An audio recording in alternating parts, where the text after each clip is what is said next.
International break is finally over, and I have to say it was a pretty successful time, not only for the players on international duty, but also Enzo Maresca.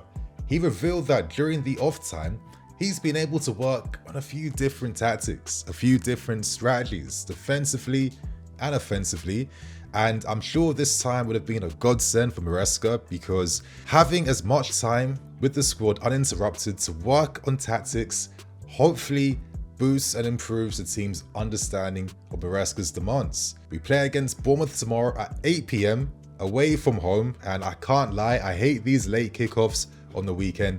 It is what it is, but at least we go into this game knowing that our recent form against Bournemouth has been pretty good. Now, the last time we've actually lost against them in their stadium, that came in 2019 under Frank Lampard. Since then, in the past 6 games, we've won 4, drawn twice, with the last game being a draw at home at the end of last season where Caicedo scored an incredible goal from the halfway line. So history's on our side, but Bournemouth have started this season okay. They've lost out on their talisman in SANCHO, who signed for Tottenham, of course, and Arola was forced to maybe make some tweaks offensively.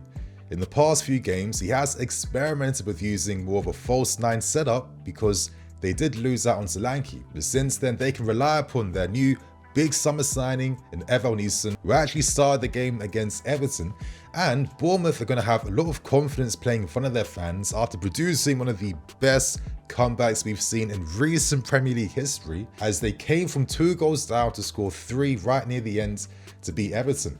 But the funny thing about that game is that, of course, the comeback, of course, stole the headlines. That was the main highlight. We all know that, but actually Everton were by far the better team for large parts of that game, and they actually lost the game due to moments. Bournemouth improved things by playing a lot more direct and playing to their strengths, which is their wide threat from their wingers. But bypassing Everton's press, counter-pressing the wide areas, and playing very aggressively, and they got a lot of fortune and luck in producing that comeback. But Everton caused them a lot of issues in terms of their physicality because Bournemouth are looking a bit weak. Everton used a bit of a mid-block setup in a 4-4-2, and that really denied Bournemouth a lot of possibilities for large parts of that game to play wide with their combinations of their fullbacks and their wingers. And that's how Arola likes to play. So I feel like if Maresca's been doing his homework during international break, he will feel like there are potential weaknesses Bournemouth have that we can definitely exploit and take advantage of. After losing 2-1 to Servette and drawing at home against Crystal Palace, I definitely think that a win under our belts now will definitely bring the mood up, bring the confidence back, and that's the most important thing. So bring on tomorrow, bring on Bournemouth, and today, my friends, I'm here to go through the predicted lineup, team news, predictions, and press conference too. So I hope you guys are excited that the football's back. Hit that like button only if you feel like we are set to beat Bournemouth tomorrow night. Hope you guys enjoy, and let's get straight into things. Getting straight into team news, and in terms of absentees, don't expect to see Reece James, Malo Gusto, and Romeo Lavia playing tomorrow. It sucks to have 2 injury-prone right backs in the squad, but currently we do have some interesting options as depth, so let's see what Maresca does do. It's a shame that Lavia is out, but I think realistically this will be Lavia's season. He will need an entire full season just to get back to full competitive match fitness because the PL is one of the most intensive leagues in Europe, and I'm expecting him to be out of the team with this small knock and that small knock. So it's good that Maresca is looking to maybe manage these guys' minutes and protect them over the course of a grueling season.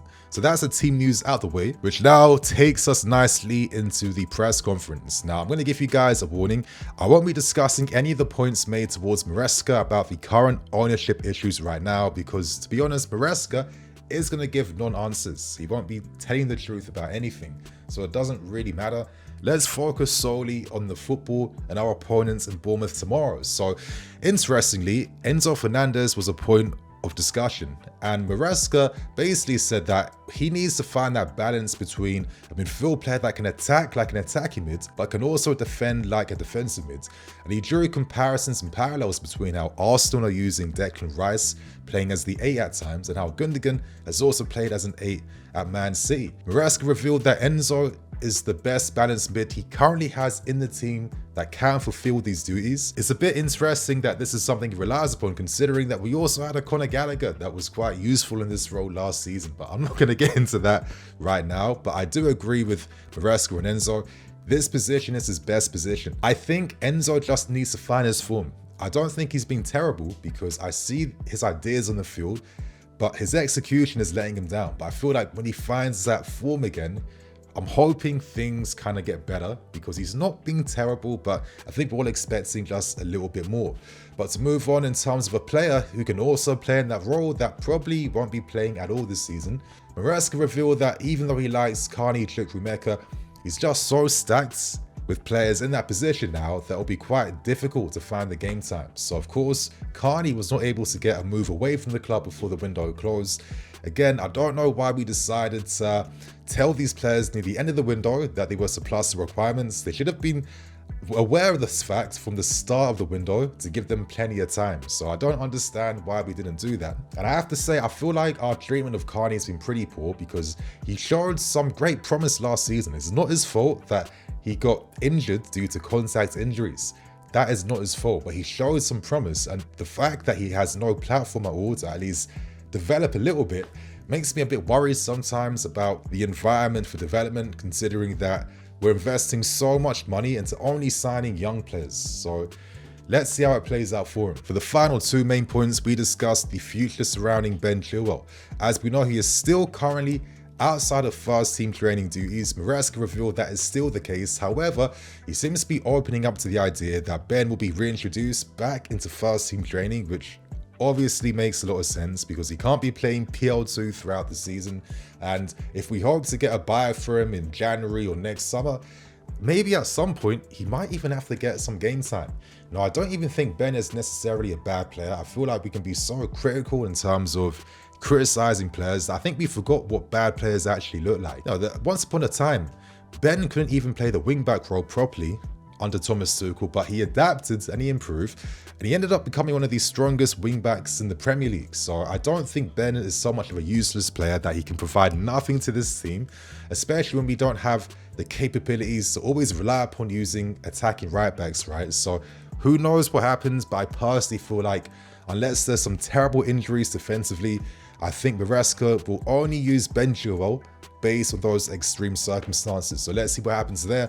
And for the final question, Maresca discussed Jadon Sancho. Now, we aren't dumb. We aren't expecting Maresca to say Sancho is starting tomorrow. He's a first choice guy. He's not going to just bait out his lineup like that. But we have to remember that Maresca kind of partially advocated for Jadon Sancho. He's a player that he really likes, and he knows him from his time at Man City as well too. And he actually pushed the club to sign him as a replacement for Raheem Sterling. So as Maresca said, Sancho has been training during the international break. He's looked very good, but he must find the right moment for him to play. Now, that's a very coy answer, of course, because we know he won't bait things out. But from that answer, I get the impression that he starts from the bench. So let's see what happens there. Maresca continued to say that this window was successful because we signed a ton of players that are versatile and comfortable playing in different positions. Now, because Maresca really loves this type of player, I'm hoping to see more exciting things under him, because we've been in this situation before where we had many similar profiles under Thomas Tuchel, but maybe you could argue that due to the rigid structure of Tuchel's ideas, not every player at his disposal could actually perform to their best ability. So I do think things were a bit more fluid and different under Maresca. Let's see how things blossom as time goes on. But there, my friends, was the press conference review. And now let's tackle the predicted lineup and end things with my match prediction. Now, we have no available right backs playing tomorrow, and I'm not expecting Maresca to introduce Josh Achimpong to play in tomorrow's game, even though tactically he would maybe maintain that balance for the sake of the team, right? I'm expecting my lineup obviously to be wrong. I'm going to predict two, because these are the only two things I can think of. To start with the first lineup, as you guys can see, it's more of a 4-2-3-1, which obviously does translate into a 3-2-4-1 setup. Nico up front. In behind him, I've gone for Felix, Palmer, Madueke. In midfield, KDH, Enzo, and in defense of Cucurella, Colwill, Fofana, Caicedo inverting, and Robert Sanchez too. Now, starting from bottom to top, last season at Leicester, we saw Hamza Chowdhury was playing that inverted role where a lot of times he played in the pivot, but also he played as a right back too. In our last game against Crystal Palace, for the final like 10-15 minutes, we saw Caicedo was playing the inverted role, which allowed Maresca to have, Nkunku, Felix and Palmer in the same team together. Now, I'm not expecting anything gun-ho like that against Bournemouth tomorrow, but I would not be surprised if Caicedo starts the game inverting from right back, because that way he can push into midfield, forming that makeshift pivot, creating that 3+2 structure with Enzo Fernandez. And I think this is why I've gone for Kiernan Dewsbury-Hall, because you need to have a bit of balance when you're going to play this way. And Dewsbury-Hall, of course, has the tactical responsibility to come back into midfield when we're defending off the ball, but most importantly, he has the license to push further forward into attacking positions, with the bonus play being that he's actually decent when he makes these wide overlapping runs on the left hand side. That's why I've gone for Joao Felix, because I think if you have Dewsbury-Hall making those supporting runs down the left, that gives Felix more opportunities to receive in the interior lanes, half spaces, roam infield a little bit more and connect the play that way. So that's why I've gone for Felix. And I've also gone for him because he has scored a goal against them in our 3-1 win. So it'd be interesting to see Felix get a start in this team. Outside of that, Palmer, Madueke, two of our most informed players at the start of the season, they'll be playing. Madueke getting his first assist for England, that's great for him. And personally, I feel like the duo of Nico, Madueke, Palmer, they have probably the best understanding offensively in our team right now. They played a lot of games last season together, and I think they're showing even more signs of their relationships now improving even more. So they're going to be key to anything we do.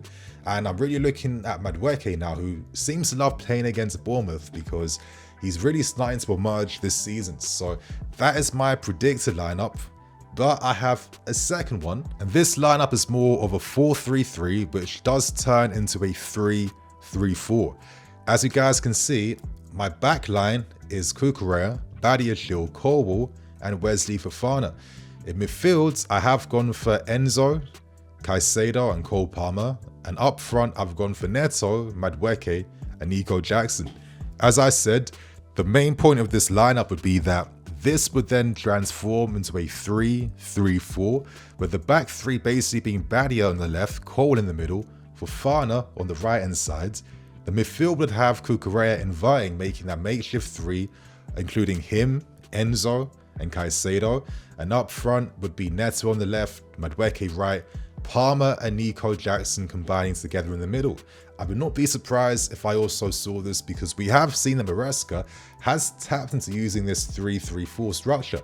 This way, you have Badia and Fofana playing more wider centre-back roles, which really complements them. I thought Fofana was very impressive in that first half against Palace before international break. But most importantly, this allows Levi Cole to stay at the base in defense, and I think this guy is showing the promise that I've always known he's had, that I've believed in him so much, because this guy is just kick-starting so many attacks for us.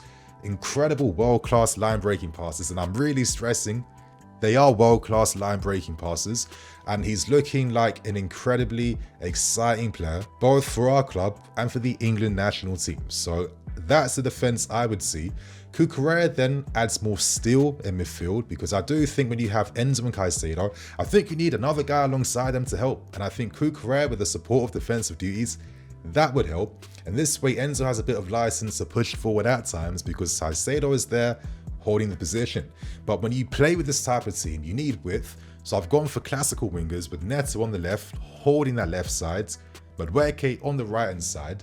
But the beauty will come from how Palmer will then be able to link up the play alongside Nico Jackson, who's shown great promise playing this more false nine role, which allows Madueke to run towards goal and occupy the box, as well as Neto making runs in behind, with supportive runs coming from both Palmer and Nico Jackson. So these are the only two lineups I can see us using, but to be honest, I'm probably wrong, and there's probably something that Maresca is already scheming up. So they're my predicted lineups. Do you agree? Do you not?